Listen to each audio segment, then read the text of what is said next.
Привет, my dear minds! I'm happy to see you on my channel. In this lesson, I'm going to introduce you to an interesting, though not always easy, topic, the aspect of verbs. I'm sure you've encountered this topic before. Perhaps some of you find it boring, difficult, or even frustrating.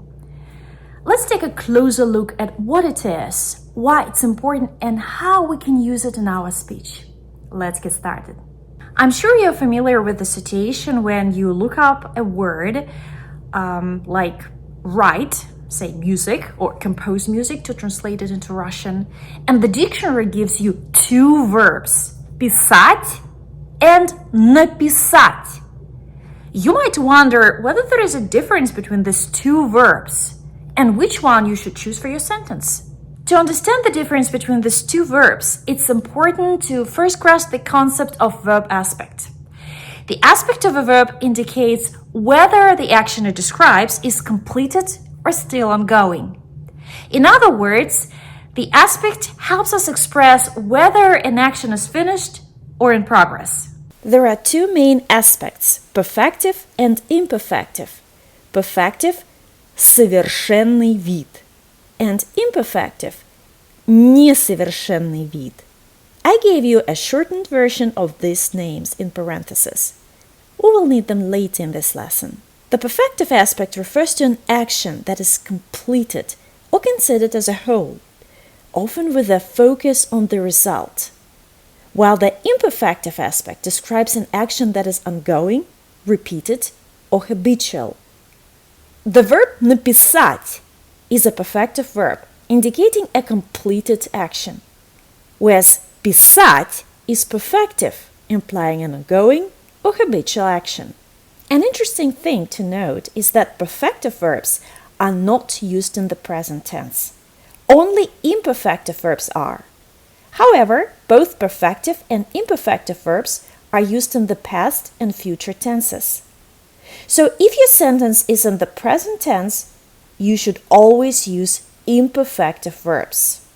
For example, number 1. Она пишет красивую музыку. She is writing or composing beautiful music. Or she writes or composes beautiful music. Number 2. Ее сын играет на пианино. Her son is playing the piano. Or her son plays the piano. Both of these sentences are in the present tense. So, both verbs are imperfective. Since we don't have enough context, it's difficult to say whether the action is habitual, repeated, or ongoing. However, adding a bit more context would make it clearer. For example, number 1. Она талантливый музыкант. Она пишет красивую музыку. It's a habitual action. Number 2. Она сейчас пишет красивую музыку. It's an ongoing action. Number 1. Ее сын играет на пианино каждый день. It's a repeated, habitual action. Number 2. Ее сын сейчас занят. Он играет на пианино. It's an ongoing action. In all these present sentences, we use imperfective verbs because they describe actions that are ongoing, habitual, or repeated, which fits the present tense. As I have already mentioned, perfective verbs are not used in the present tense. By the way, until this lesson, we've mostly been dealing with imperfective verbs. Now I'd like to show you the difference between the use of perfective and imperfective verbs in the past tense. I'm not going to go too deep into this topic as I'll be making a separate video dedicated to perfective verbs in the past. However, I believe that comparing the use of these two types of verbs in the past tense will better highlight the difference between them. Let's take a look at these two sentences. Ее сестра писала рассказы по вечерам. Her sister wrote stories in the evenings. The sentence doesn't show the result of her work, meaning it doesn't tell us how much she wrote or whether she finished writing. We only know that she wrote stories in the evenings. It describes a habitual action in the past, which is why we use the imperfective verb писала from писать. Now look at the second sentence. Number 2. Ее сестра написала 3 рассказа. This sentence shows the result. We know she has written 3 stories. The 3 stories are the outcome of her work. Let's look at this interesting example that comes from our text about Tchaikovsky from the previous lesson. Number 1. Он сочинял симфонии, оперы, музыку для балетов и концертов. Here the imperfective verb сочинял is used. You might logically ask, why сочинял instead of сочинил? Since we know that symphonies and operas were composed, it was a completed action. Actually, both verbs work here. If you want to emphasize the action as a process or a habitual action, you use the imperfective verb сочинял. But if your goal is to highlight that the action is completed, you'd use сочинил. For example, number 2, we can say Он сочинил симфонии, оперы, музыку для балетов и концертов. In this case, the listener would understand that he did or has done it, meaning the action is completed. As I've already mentioned, the use of perfective verbs in the past and future tenses will be covered in detail in the following lessons. Perfective verbs are formed from imperfective verbs in 3 main ways. The first method involves adding a prefix to imperfective verb to create a perfective verb. For example, number 1. Писать, написать. На is a prefix. Number 2. Делать, сделать. С is a prefix. Number 3. Звонить, позвонить. Па is a prefix. The second method uses suffixes. We add, remove, or sometimes change some suffixes of imperfective verbs to make them perfective. For example, number 1. Сочинять. Я is a suffix. Сочинить. И is a suffix. Number 2. Рассказывать. Ива is a suffix. Рассказать. А is a suffix. The third method is when the stem of the verb changes completely. For example, number 1. Брать becomes взять. Number 2. Говорить changes to сказать. Number 3. Класть turns into положить. As you can see, the imperfective and perfective forms of these verbs look very different from each other.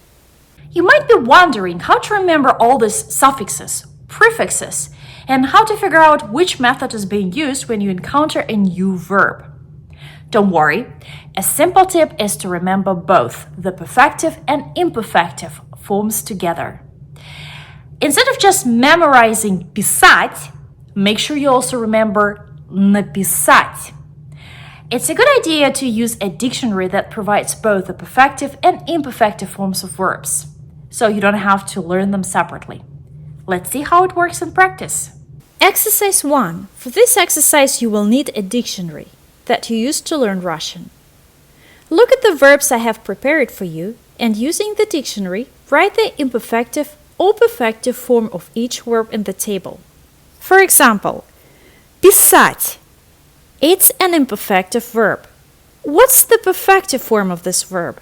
Написать. It's a perfective form. If you don't have a dictionary that shows both imperfective and perfective forms of a verb, you can use this one. The link to this online dictionary is in the description below. It might not be ideal for beginners, but it still provides both forms, perfective and imperfective. For example, take the verb писать. Type it into the search bar. Choose переводы, translations. In the second field, select английский, English. And in the third, choose русский, Russian. Click the найти, find button. The first line indicates that it's an imperfective verb.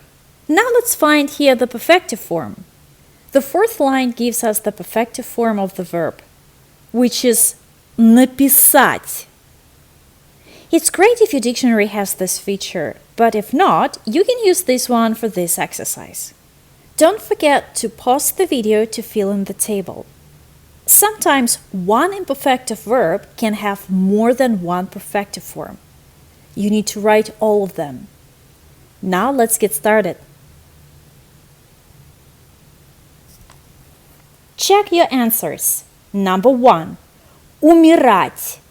Imperfective verb. Умереть. Perfective verb. Number 2. Хоронить. Imperfective verb. Похоронить. Perfective verb. Number 3. Говорить. Imperfective verb. Сказать. Поговорить. Perfective verbs. Number 4. Вставать. Imperfective verb. Встать. Perfective verb. Number 5. Учить. Imperfective verb. Выучить. Научить. Обучить. Perfective verbs. Number 6. Показывать. Imperfective verb. Показать. Perfective verb. Number 7. Думать. Imperfective verb. Подумать. Perfective verb. That is all for today. Thank you for watching this video. I hope you found this lesson helpful. I was happy to see you on my channel. See you next time. Пока!